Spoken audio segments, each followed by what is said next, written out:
Welcome to RK's Stories.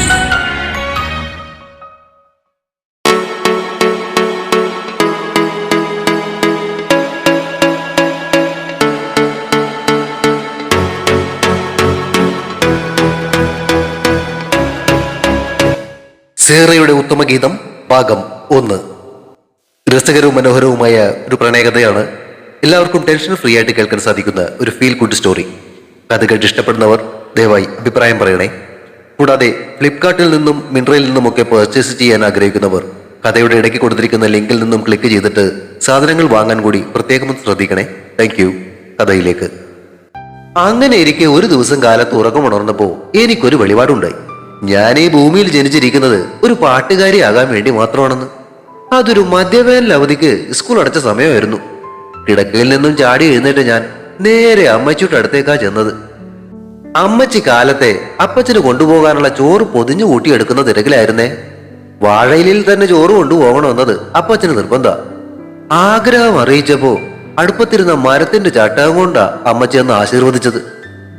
ആ പഴയ ഓർമ്മയിൽ ഞാൻ പുഞ്ചിരിച്ചപ്പോ തൊട്ടടുത്ത സീറ്റിലിരുന്ന് ആ ഉറക്കെ പൊട്ടിച്ചിരിച്ചു.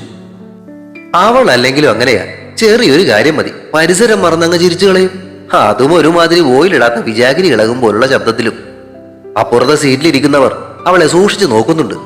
ബസ്സിനകത്ത് ഏതോ ഒരു തമിഴ് പടം ഓടുന്നത് കണ്ടുകൊണ്ടിരിക്കുക ആളുകള്. അതിനിടയില അവളുടെ ഈ വിജാഗിരികളൊക്കെ. വേളാങ്കണ്ണിയിൽ നിന്നും എറണാകുളത്തേക്കുള്ള യാത്രയിലായിരുന്നു ഞങ്ങൾ. ഡി പതുക്കെ. ഞാൻ ചുണ്ടിൽ വിരൽ വെച്ച് അവളെ അടക്കിയിരുത്തി. എന്നിട്ട് ബാക്കി പറയും. എന്താ തിളക്കം അവളുടെ കണ്ണുകളില്. മറ്റുള്ളവർക്ക് പറ്റുന്ന അബദ്ധങ്ങൾ കേൾക്കാൻ ഓരോരുത്തരുടെ ഉത്സാഹേ. എന്നിട്ട് എന്ത് പറയാൻ. ഞാനൊരു ദീർഘനിശ്വാസത്തോടെ സീറ്റിലേക്ക് ചാരിക്കിടന്നു. എന്റെ ആ മോഹം അമ്മച്ചി മുളയിലെ അങ്ങ് നുള്ളി. പിന്നെ നീ പാട്ടൊക്കെ എങ്ങനെയാ പഠിച്ചേ? ആ ചോദ്യം വീണ്ടും എന്നിൽ ആവേശമുണർത്തി. ഞാൻ കണ്ണട മൂക്കിലേക്ക് ഉയർത്തി വെച്ചിട്ട് കാലൊക്കെ സീറ്റിലേക്ക് കയറ്റി വെച്ച് അവൾക്ക് നേരെ തിരിഞ്ഞിരുന്നു. അതെന്റെ പാപ്പുജി അല്ലേ മോളെ വഴിവെട്ടി തന്നത്. ആര്? വില്യംസ് അങ്കിളോ? യെസ്, ഈ സേറ വില്യംസിന്റെ പ്രിയപ്പെട്ട പാപ്പുജി വില്യംസ് ജോൺ തട്ടേക്കാടൻ. അപ്പൊ നിന്റെ വല്യപ്പച്ചൻ ആ ജഡ്ജി അമ്മ സമ്മതിച്ചോ പാട്ട് പഠിക്കാൻ? പഷ്ട് അറിഞ്ഞിരുന്നേ എന്നെയും പാപ്പുജിയും ഒരു കുഴിയിൽ അടക്കിയെന്നേരി.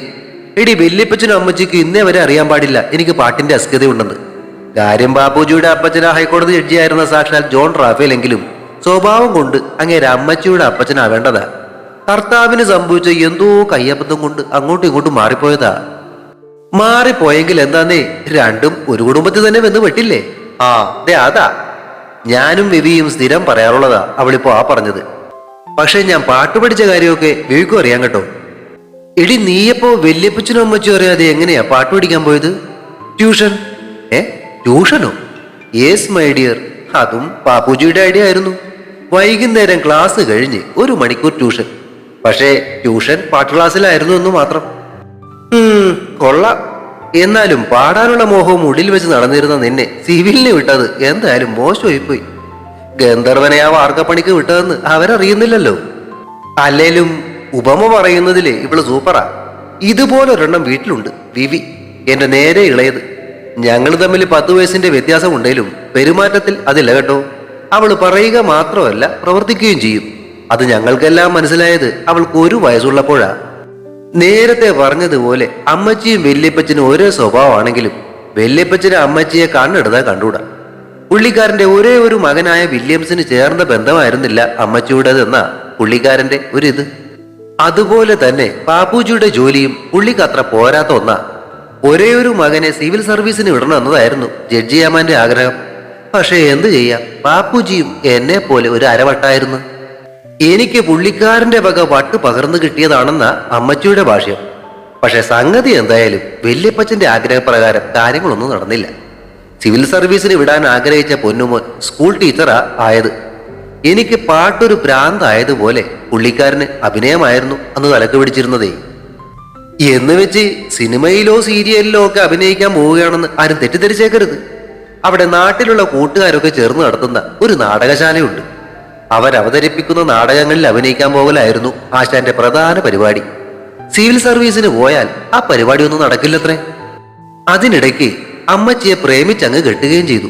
അതും ജഡ്ജിയാമാനൊരടിയായി. കാര്യം ബാപ്പുജി ചിരിച്ചു കളിച്ചൊക്കെ നടക്കുമെങ്കിലും ഒരു തീരുമാനമെടുത്താൽ പിന്നെ കാറ്റിന് കല്ല് പിടിച്ചതുപോലെയാ. അതുകൊണ്ട് വല്യപ്പച്ചനും മുട്ടുമടക്കി.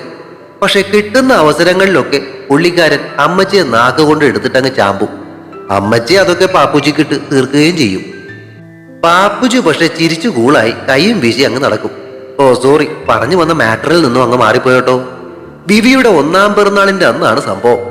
പതിവ് പോലെ എന്തോ പ്രശ്നത്തിന് എല്ലാവരുടെയും മുന്നിൽ വെച്ച് അങ്ങേര് അമ്മച്ചിയെ വഴക്ക് പറയുകയായിരുന്നു. വിവി തെന്നിത്തെറിച്ച് അങ്ങേരുടെ മുന്നിലേക്ക് ചെന്നിട്ട് 2 കൈയും നീട്ടി എടുത്ത് തോളത്തേക്ക് വെച്ചതും ആ കുഞ്ഞിക്കൈ നീട്ടി ഒന്നങ്ങ് കൊടുത്തു. കാരണത്ത് തന്നെ ഒരു ബോംബ് വീണതുപോലെ അവിടെ നിശബ്ദമായി പോയി. അങ്ങേരവളെ താഴെ വെച്ച് നേരെ നടന്ന് മുറിക്കകത്തേക്ക് കയറി വാതിലടച്ചു. സംഭവം പ്രശ്നമായെങ്കിലും പിന്നീട് അതൊരു ഗുണമായി. അമ്മച്ചിയെ വഴക്കു പറയുന്ന പരിപാടി അങ്ങേര് അതോടെ നിർത്തി. വിവിയിൽ നിന്നും അങ്ങേര് പിന്നീട് അങ്ങോട്ടൊരൽപ്പം ഡിസ്റ്റൻസ് പാലിക്കുകയും ചെയ്തു. അന്നു തൊട്ട് അവൾക്കൊരു VIP സ്ഥാനമായിരുന്നു വീട്ടില്. അമ്മച്ചിക്ക് അവളോട് പ്രത്യേക ഒരു സ്നേഹ കൂടുതലും. ഇടയ്ക്കിടയ്ക്ക് അമ്മച്ചി എന്നെ ചില നോട്ടങ്ങളൊക്കെ നോക്കും. നിനക്ക് അങ്ങേരെ അതുപോലെ ഒന്ന് തല്ലാൻ തോന്നിയോടി എന്ന ആ നോട്ടത്തിന്റെ അർത്ഥം. ആ എന്താടി? ഞാൻ ചുമ്മായിരുന്നു നെടുവീർപ്പിടുന്നത് കണ്ടിട്ടാ അവളുടെ ചോദ്യം. വാർക്കപ്പണിയായിരുന്നേ പിന്നെയും തരക്കേടില്ലായിരുന്നല്ലോടി. ഇതിപ്പോ പാസ്സായത് സിവിൽ, ചെയ്യുന്നതും ബാങ്കിലെ പണിയും. എന്തായാലും സിവില് പണിക്ക് പോയി വെയിലേറ്റ് വാടുന്നതിനേക്കാൾ നല്ലതല്ലേടി ലോൺ എടുക്കാൻ വരുന്നവരുടെ വായിലിരിക്കുന്നത് കേൾക്കുന്നത്. പുതിയ പുതിയ എന്തെല്ലാം പദങ്ങളാ പഠിക്കാൻ പറ്റുന്നത്. അവൾ ആ പറഞ്ഞത് വാസ്തവമാണ്. പക്ഷെ ചിരിക്കാനല്ലാതെ വേറെ എന്ത് ചെയ്യാൻ പറ്റും? അമ്മച്ചിയുടെ നിർബന്ധമായിരുന്നു സിവിൽ എടുക്കണമെന്നത്. പുള്ളിക്കാരിക്ക് പണ്ട് പഠിക്കാൻ പറ്റാതിരുന്നതിന്റെ കേട് തീർത്തതാ അനുഭവിച്ചത് ഞാനും. പക്ഷെ പ്ലേസ്മെന്റ് ഇന്റർവ്യൂ വഴി ജോലി കിട്ടിയതോ ബാങ്കിലെ പണിക്കും, അതും അങ്ങ് ഹൈദരാബാദിൽ. കാര്യം നേരെ നോക്കിയാൽ മിണ്ടാറില്ലെങ്കിലും അങ്ങോട്ടേക്ക് എന്നെ നാട് കടത്തുന്നതിൽ ജഡ്ജിയമ്മനും അമ്മച്ചിയും ഒറ്റക്കെട്ടായിരുന്നു. ജോലിയില്ലാതെ പാപ്പുജിയുടെ കൂടെ നിന്നാലേ കലയുടെ ബാധ എന്നിലേക്കും കൂടിയാലോ എന്നുള്ള പേടി കൊണ്ടാവും. എന്താ അല്ലേ? 2 വർഷം അവിടെ തള്ളി നീക്കിയത് ഒരു വിധത്തിലാ. നേരം വെളുത്ത് ജോലിക്ക് കയറിയാ പിന്നെ വാച്ചിൽ നോക്കുമ്പോൾ രാത്രി 7 മണിയായിട്ടുണ്ടാകും. ഗാനലോകത്ത് എന്തോരം ഭാവിയുള്ള ഞാനാ. വെറുതെ കണക്കുകളുടെ ഇടയിൽ കിടന്ന് ഇങ്ങനെ നശിക്കരുതെന്ന് ഞാൻ എന്നെ തന്നെ ഉപദേശിക്കാൻ തുടങ്ങിയപ്പോഴാ ഒടുവിൽ അവിടെ നിന്നും ചാടാൻ തീരുമാനിച്ചത്. അങ്ങനെ ഒരു പഴുത് നോക്കിയിരിക്കുന്നതിനിടയിലാ ആ ഒരു പരസ്യം കാണുന്നത്. എറണാകുളത്തുള്ള ഒരു പ്രമുഖ ബാൻഡാണ് മെലോവേവ്സ്. അത്യാവശ്യം വിദേശത്തൊക്കെ പരിപാടിയുള്ള ഒരു ബാൻഡ്. പിന്നണി ഗായകനായ അൽഫോൻസിന്റെ നേതൃത്വത്തിലുള്ള ബാൻഡിലേക്ക് ഒരു ഫീമെയിൽ സിംഗറെ ആവശ്യമുണ്ട് എന്നുള്ള പരസ്യം കണ്ടപ്പോഴേ ചാടി പുറപ്പെട്ടേക്കുന്നതാ ഈ യാത്ര. എറണാകുളത്ത് കളമശ്ശേരിയിലാണ് അവരുടെ ഓഫീസ്. അവിടെ അവരുടെ വക ഒരു മ്യൂസിക് ട്രെയിനിങ് സെന്ററും ഉണ്ട്. അവിടെ ചെല്ലാനാ പറഞ്ഞിരിക്കുന്നത്. ഈ കാര്യം വീട്ടിലെ പാപ്പുജിയോടും വിവിയോടും മാത്രമേ മൊഴിഞ്ഞിട്ടുള്ളൂ. എറണാകുളത്ത് അമ്മച്ചിയുടെ അനിയത്തി അലീറ്റ കുഞ്ഞമ്മയുടെ വീടുണ്ട്. അങ്ങോട്ടേക്കാ ഇപ്പോ ഈ പോകുന്നത്. അവിടെ ചെന്ന് ഓഡീഷനിൽ പങ്കെടുത്ത് വിജയിക്കുകയാന്നേ ബാങ്കിലെ പണിക്ക് ഫുൾ സ്റ്റോപ്പ് ഇടാനാ പ്ലാൻ. ഒരേ ഒരു വിഷമമുള്ളത് അടുത്തിരിക്കുന്ന സാധനത്തിന് പിരിയേണ്ടി വരും എന്നുള്ളതാ.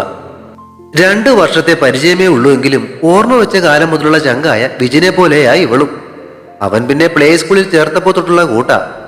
പക്ഷെ എന്റെ ഈ നിഗൂഢമായ പ്ലാനുകളൊന്നും വല്യപ്പച്ചനും അമ്മച്ചിക്കും അറിയത്തില്ല കേട്ടോ. അവരറിയാനും പാടില്ല. അറിഞ്ഞാ പിന്നെ അതോടെ തീർന്നു. ഒപ്പീസും ചൊല്ലി പിന്നെ അടക്കിയാ മാത്രം മതി എന്നെ. അവരറിയാതിരിക്കാൻ ഒരു വഴിയുള്ളത് കുഞ്ഞമ്മയുടെ വീട്ടിൽ തന്നെ നിൽക്കുക എന്നതാ. കുഞ്ഞമ്മ ആള് ഡീസന്റാ, നമുക്ക് ചേരും.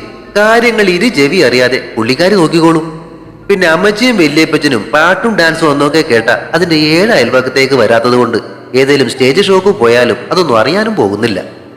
ഇതൊക്കെയാ ഉള്ളിലിരിപ്പെങ്കിലും ഏതെങ്കിലും കുരുത്തക്കേട് ഒപ്പിക്കുന്നതിന് മുന്നേ ദൈവത്തെ കൂട്ടുപിടിക്കുന്ന ഒരു പരിപാടി നമ്മുടെ മലയാളികൾക്കൊക്കെ പൊതുവെ ഉള്ളതാണല്ലോ. അതിന്റെ ഒരു കുറവ് വേണ്ട എന്ന് ഓർത്തിട്ടാ ഹൈദരാബാദിൽ നിന്നും വണ്ടി പിടിച്ച് നേരെ വേളാങ്കണ്ണിയിൽ പോയി മാതാവിനെ കണ്ട് കാര്യങ്ങളൊക്കെ വിശദമായി സംസാരിച്ചത്. എടി, ഇനി ഇതെങ്ങാനും ശരിയായാലേ സ്റ്റേജ് ഷോക്കൊക്കെ പോകുമ്പോ കണ്ണട ഒരു -പോയിന്റ് ആവില്ലേ? പൊന്നു മോളെ, ഇതില്ലേ മുന്നിലുള്ള മൈക്കാണോ മനുഷ്യനാണോ തിരിച്ചറിയാനോ ഒക്കത്തില്ല. ഞാൻ കണ്ണട ഒന്നുകൂടി ഒതുക്കി വെച്ചുകൊണ്ട് ചിരിച്ചു. ഏതാണ്ട് 3 വയസ്സുള്ളപ്പോ കൂടെ കൂടിയതാ ഈ കണ്ണട. കോമിക് പുസ്തകങ്ങൾ നോക്കുമ്പോ ഓങ്കണ്ണു പോലെ കണ്ണുപിടിച്ച് നോക്കുന്നത് കണ്ട വല്യപ്പച്ചനാ അന്ന് സംശയം പറഞ്ഞത്. കൊണ്ടുപോയി ഡോക്ടറെ കാണിച്ചപ്പോ അങ്ങേര് സമ്മാനമായിട്ട് നല്ല കട്ടിക്ക് ഒരു കണ്ണട വെച്ച് തന്നു. അന്ന് തൊട്ട് അത് ശരീരത്തിൽ ഒരു ആഭരണം പോലെ കൊണ്ട് നടക്കുന്നുണ്ട്. അന്നൊക്കെ കട്ടിയുള്ള ഫ്രെയിമും സോഡാക്കുപ്പി പോലത്തെ ഗ്ലാസും കൂടി ഏതാണ്ട് ഒരു ബൈനോക്കുലർ കണ്ണിൽ വെച്ച് നടക്കും പോലെ ആയിരുന്നു. പിന്നീട് ബോധം വെച്ചപ്പോ ആണ് കട്ടി കുറഞ്ഞ ഫ്രെയിമും അതിന് ചേർന്ന ലെൻസും ഒക്കെ ആക്കി മാറ്റിയത്. ഓർമ്മകളിൽ നിന്നും കുലുക്കി ഉണർത്തിക്കൊണ്ട് ബസ് അപ്പോഴേക്കും റോഡ് സൈഡിലുള്ള ഏതൊരു ഹോട്ടലിന് മുന്നിലേക്ക് ഒതുക്കി. ഭക്ഷണം കഴിക്കാനുള്ളവരെല്ലാം ഇറങ്ങുകയാണ്.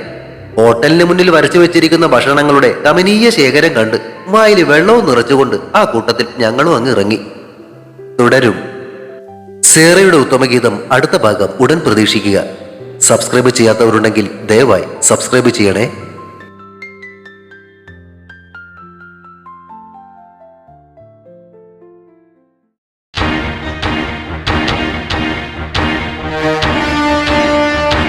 See you soon.